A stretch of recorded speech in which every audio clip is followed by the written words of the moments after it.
باپ طبعی طور پر بے بس اور ایک مجبور ہے کہ اس کو اپنی اولاد سے محبت. جب بیٹا بیمار ہوتا ہے تو ماں بے چین ہو جاتی ہے. اب دیکھیے ایک سال 1.5 سال کے بچے کو لے کر ماں باپ بھاگتے ہی ہے نا.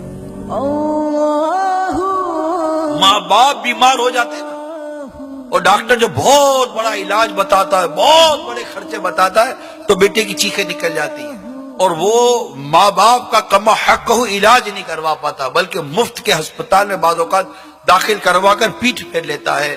آج تک آپ نے کوئی ایسا باپ ایسی ماں نہیں دیکھی ہوگی کہ جس کے بیٹے کے علاج کے لیے ڈاکٹر نے لاکھوں روپے کہے ہوں اور ماں باپ نے کبھی پیٹ پھیری ہو کہ میرے بچے کو کچھ بھی ہے بھلے آگے پیچھے کر دو لیکن ہم اپنے بچے کا علاج نہیں کروا سکتے.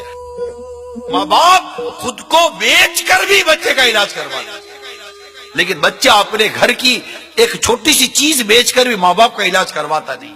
الا ماشاء اللہ باپ کوئی چیز خریدتا ہے تو کہتا ہے کہ میرے بچوں کے لیے، اور بیٹا جب کوئی چیز خریدتا ہے تو کہتا ہے کہ میرے لیے. چلو تمہارے لیے صحیح، ایسے ہی ماں باپ کی دل جوئی کے لیے تو کہہ دو کہ ابو یہ میں آپ کے لیے لایا ہوں.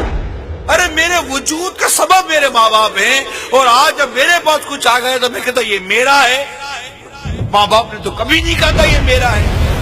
باپ نے تو زندگی بھر ایک ہی دھن میں کمایا، اپنے بچوں کے لیے کما رہا ہوں. اب پوچھے ماں باپ کو، یار پوچھو نا باپ کو، باپ تو بات ہی ایک ہی کرتا، اپنے بچوں کے لیے کما رہا ہوں. ٹینشن لیتا ہے، ہاتھ پیر مارتا ہے تاکہ میں اپنے بچے کے لیے دودھ کا انتظام کر سکوں، اپنے بچے کے لیے کھانے پینے کا انتظام کر سکوں. ڈاکٹر مہنگی مہنگی دوائیاں دیتا ہے، ایک سے جا کر قرضہ مانگتا ہے، خدا میرے بچے کا علاج کروانا ہے، مجھے کچھ پیسے لا کر دو، میری بیٹی بیمار ہے مجھے پیسے لا کر دو.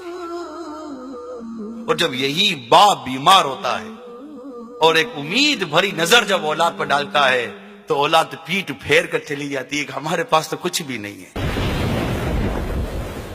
حدیث پاک میں ہے والد کی رضا میں اللہ عز و جل کی رضا ہے، اور اللہ کی ناراضی والد کی ناراضی میں ہے.